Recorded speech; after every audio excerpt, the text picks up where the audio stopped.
Now we're talking. Hi everyone, it's me, Grant. This is what I'm talking about right here. Grant. Hi, it's me, Grant, the movie and TV guy. We're gonna raise some popcorn with Grant, everyone. We are talking about two movies tonight. Let's begin. Because movies and TV, that's what we do here on Raised on Popcorn with Grant, which this is what we do. Let's talk about a movie. The first of our two movies and TVs that we do here, and that movie is Spider-Man Across the Spider-Verse. Spider-Man Across the Spider-Verse is directed by Joaquim dos Santos. I hope I'm saying the name correctly. Kemp Powers, who I know who that is. He wrote One Night in Miami and co-directed Soul. And Justin K. Thompson. It is co-written by Phil Lord and Christopher Miller, aka Lord and Miller. So what is Spider-Man Across the Spider-Verse about? Well, we pick up a little over a year, I believe it's a year and 4 months after the events of Spider-Man Into the Spider-Verse, the first in this soon-to-be trilogy of films.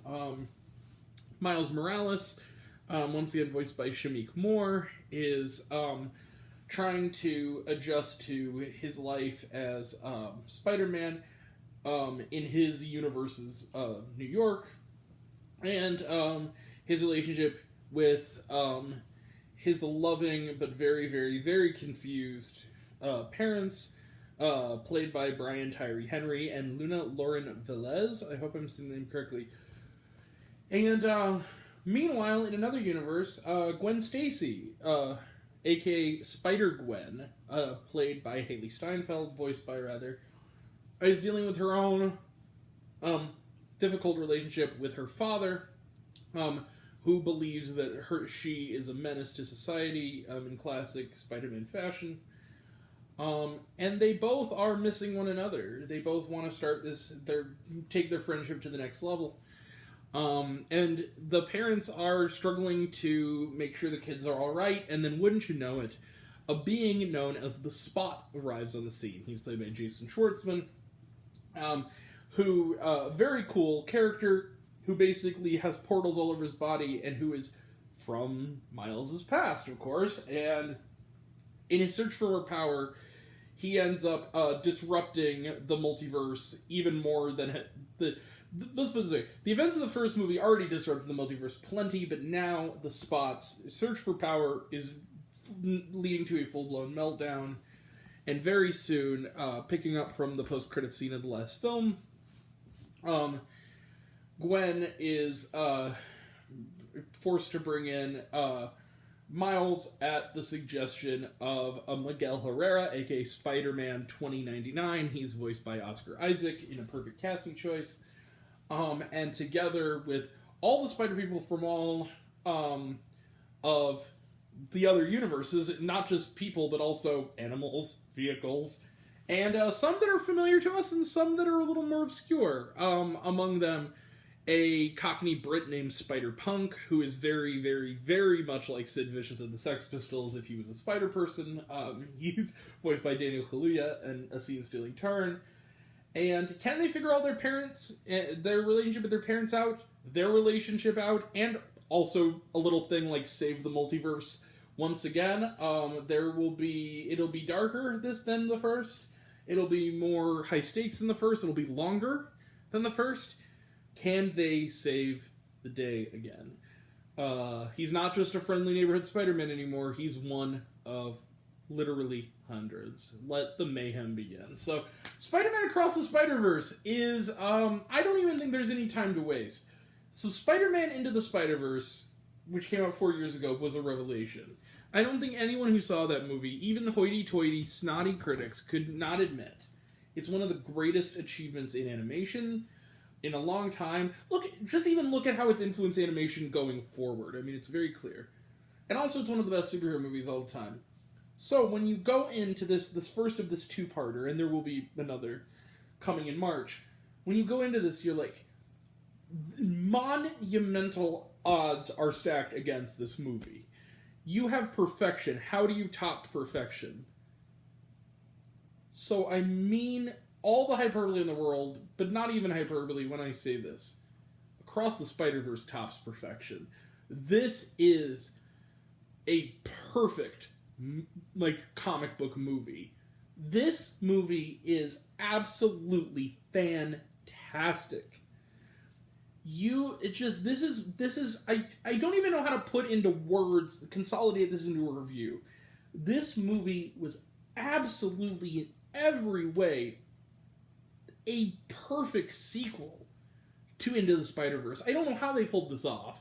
This is like a miracle. I genuinely don't know how they did this.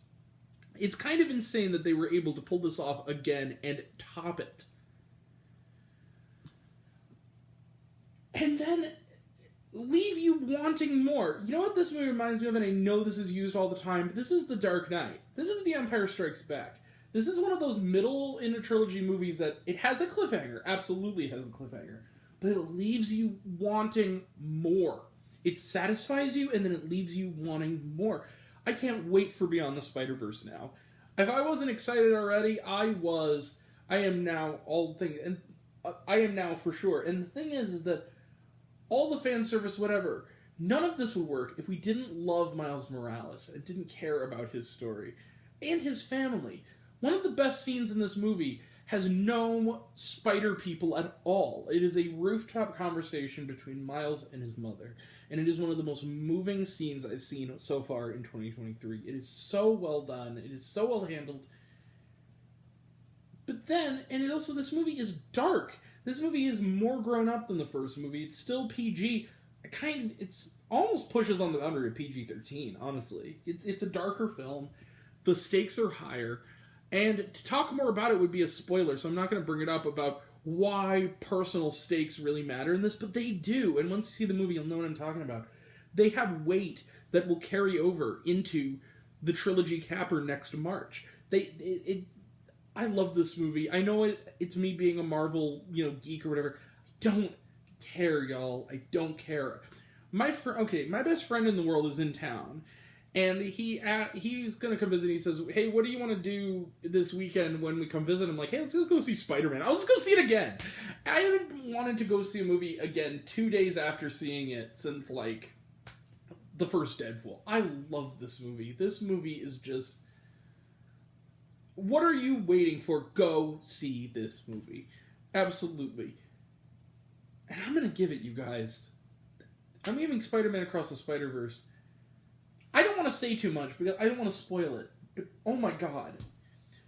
I feel like down the line, once me and some of my buddies have seen this movie and there's some distance, we got to do like a live spoiler talk of this shit because it's a kid's show, right? of this stuff because man, it's we got to talk more about this. But anyway, I'm being vague for a reason. I promise you. You'll thank me later. Spider-Man Across the Spider-Verse is absolutely fantastic, absolutely wonderful, and much like the first film, I'm going to give it, you see it, 5 out of 5 stars plus for Spider-Man Across the Spider-Verse. This is perfection. This movie is just, I love, for what it is, for its genre, this is about as close to perfect. This is one of the best superhero movies ever made. I said it. There, I said it. It really is that good. I love this movie. I cannot wait to see it again.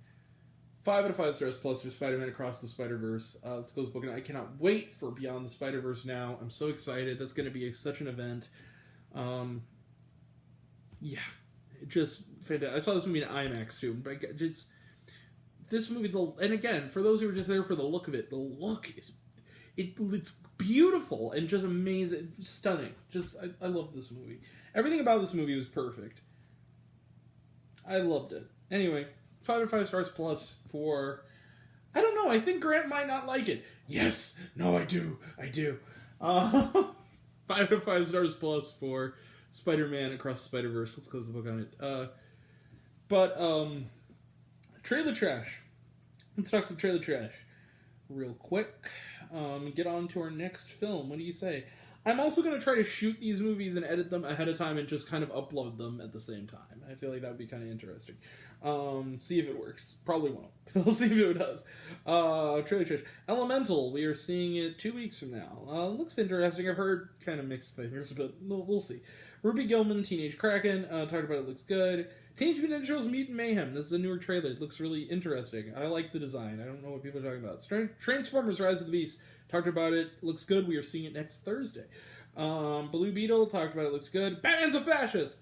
I'm gonna keep saying it as long as the trailer is I'm gonna say it until the movie comes out. I'm gonna keep saying it when it's brought up.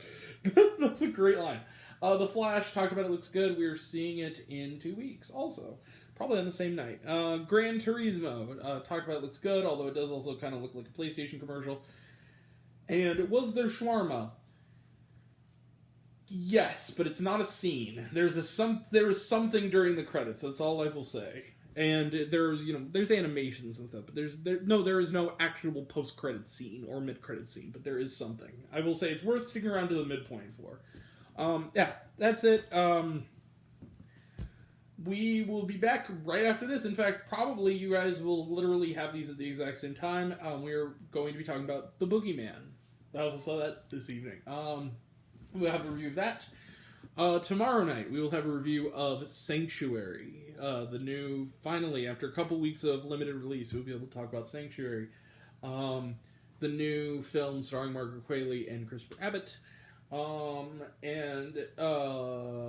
Sometime this weekend, we will be talking about Shooting Stars, the biopic of LeBron James. Next week is Transformers Rise of the Beast. And we also have Flamin' Hot. And then also, me and Becca, maybe either next week or sometime shortly thereafter, me and my buddy Becca Sandergaard are planning on doing a early review for the United States of the Canadian comedy I Like Movies. So we will have a review of that as well on the horizon if we can get everything worked out. I can't promise anything yet, but we're planning it. And then also coming up in July, we'll be having the midterm report, the best and worst movies of 2023 so far, and of course we'll have plenty more reviews before that, but I just want to announce it ahead of time with special guests. So that's all coming up, and that'll all be next time, and until next time, I'm Grant the Movie and TV Guy. I see it all, and I'm happy to share it with you. I love you all, I appreciate you all. I love you all, class dismissed. I love you 3000, be kind to one another. If you like this video, give it a like if you want to, give it a subscribe if you want to, give it the bell, I don't know what it does, that's what it's supposed to do, or so I've been told. Leave a comment, even if it's Hey Grant, I Like Waffles, it really helps out. If you want to find me elsewhere, reviews and other fun stuff, you can check me out on letterboxd.com, Raised on Popcorn with Grant, Twitter, @RaisedGrant, Facebook, Raised on Popcorn with Grant, Instagram, Raised on Popcorn with Grant, serialized, all one word, all lowercase, Raised on Popcorn. Check out my podcast, Raised on Popcorn with Grant, the podcast, on Spotify and Anchor. Some of you already have, but even if you haven't, take care of yourself, take care of your mental health. It's incredibly important, and I want to know down below, what did you think of Spider-Man Across the Spider-Verse? Did you like the movie? Did you hate the movie? How could you hate this movie? But did you hate the movie? Think my opinion's good? Think I'm full of shit? Comment below, let me know. And until we meet again, we were all raised on popcorn. Make mine with extra butter. And I'll catch you guys next time. Like, right after this. Take care, everyone. Bye.